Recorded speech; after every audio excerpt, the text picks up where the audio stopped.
out there, YouTube? What's up, YouTube? This is SEL0320. This is Joe Jackson 030. We are JVS, and we are here for a non-spoiler review for WoW. Yes, it's literally what we're actually playing. World of Warcraft. The name of this movie is WarCraft. This is basically taking World of Warcraft franchise, the beginning stages of it, a one-section arc, and make it into real life. And I gotta say, I think they did a really good job, like real talk. But you don't have to worry about any kind of spoilers from us. We're gonna dissect it as far as the visuals, as far as the acting, and then as far as the story, real simply.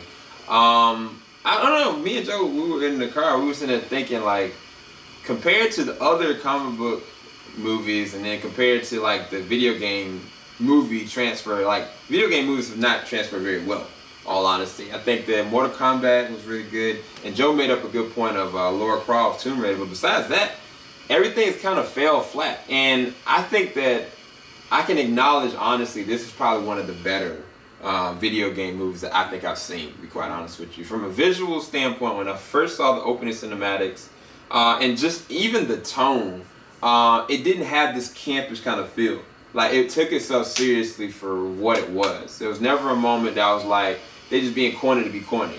I thought there was one moment where there's this up and coming mage, and I was like, what is he doing? You know, and it flushed out in a deeper tone. But visually, real talk, I think that the action was on point.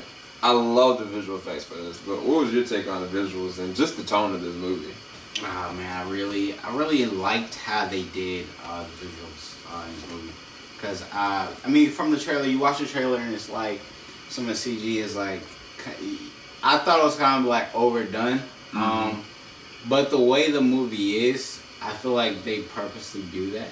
Yeah. But it doesn't take away from the experience. I think it adds to the experience. Yeah, it does.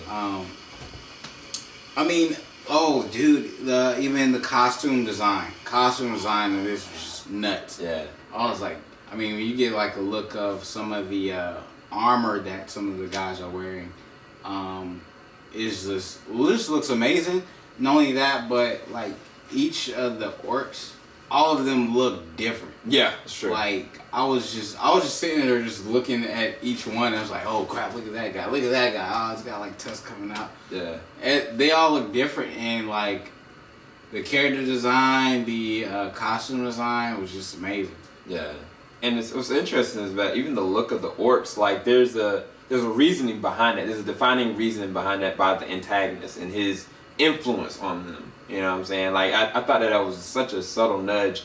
But the thing about it is that there's a lot of death in this movie. Like, I didn't expect that out of all the movies this year that I've seen, that this is the movie that's going to take the darker tone in the sense of taking chances. Like, there are ramifications to actions. Like, people do die, like main characters. And I didn't expect that. I thought that they were going to take the cheap route, the campus route, but they actually really go for it. And I think that for their own right, I hope that Duncan Jones can progress this better in the next few movies. I hope they do make this, because Duncan Jones is the one that's actually directing this, and I think he did a masterful job crafting it, because there were moments where like there'd be a battle sequence going on, and they would take this wide spanned out shot, and it looks like ants, you know what I'm saying, that are going and like rifting here, and like then they would take this shot where like the orcs are designing this, and then the humans, they're trying to figure out what's going on.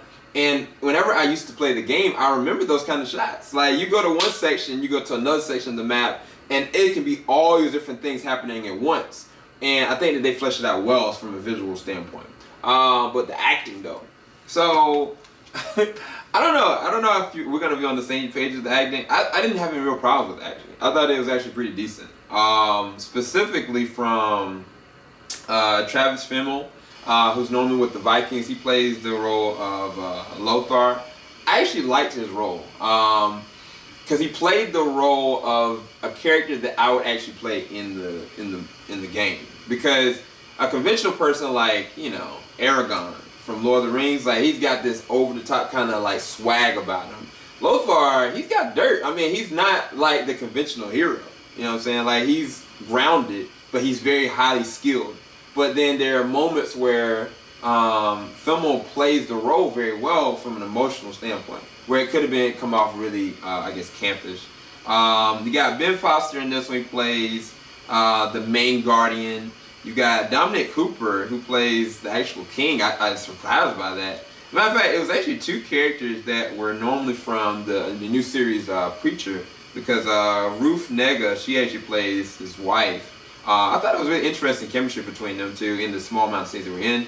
But you got Paula Patton up in it as well. What were some of the standouts for you as far as I guess the acting in this one? I mean, as far as acting, it was pretty. Overall, they were pretty good. This movie, I think, I don't know. It wasn't really. I wasn't like blown away by any specific performance. I don't think this movie really called for it. In my opinion, but I mean, not to say they did a bad job. They didn't do a bad job. But I mean, I particularly like this movie based off the action. Yeah, exactly.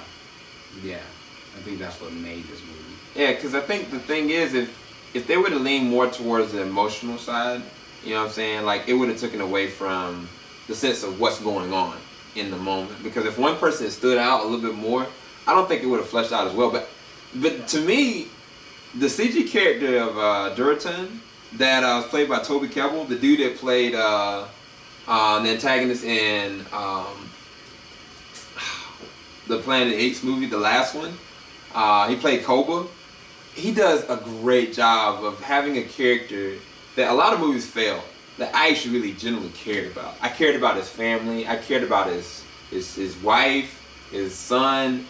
And it was like, to see his character fleshed out towards the end, it was like, part of me kind of choked up. Like, I was like, daggone. Like, I think that CG characters in general, like, they're getting so much more defined because he's defined well. Like, he stands out in general. But I think that Toby Kebbell does a great job with the voice acting, as well as all the orcs. All the orcs have a real good foundational sense as far as their voice and tone. But I mean, the thing I'll say for any of y'all WoW fans, that you will see elves up there, you will see mages up there, you will see orcs up there, and you will see other unearthly things that will progress into hopefully a new franchise. But as far as the story, what did you think about it?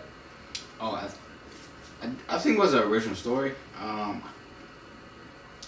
The plot, it was a really good plot, because I thought they were gonna like go one direction and then they completely go a different one. So it's definitely a movie that I couldn't predict. I couldn't see what was coming. So I really liked that aspect of it. So the plot was really good. Yeah. I mean, they really told a story with this that is its own story versus like having like a cookie cutter outline of, you know what I'm saying, what you've seen in previous movies. Yeah. As far as plot goes. Yeah, I think that helps and hurts it. Like, in the sense that, like he said, there were points I really didn't know what was going to happen, because I was thinking like they could take the typical route with this. They could go this way with antagonists like Lothar doing one set thing, and then you got Duratan is still technically a protagonist as well, but then they've got one big person that is the main antagonist, and he's a pretty good one. Like, I think that I underestimated how bad of this antagonist actually was. But I think they do his character really justice, because it could have come off so cheap and corny. I was like, man, what is this video game character just in there? But when you actually see him in action, he comes out and fleshes out well. But I think that from a critical standpoint, one thing that was kind of off-putting for me, that was the only thing that was off-putting, is that there's one scene that would happen, and then it would go right to another scene. And then another scene happen, and then go to another. I was like, if they were extended maybe like a couple minutes each sequence, I think it would have fleshed out more, because I think that the problem is that they fit in a lot that should have been maybe a couple movies or maybe like 2 movies. There was a lot of content in it.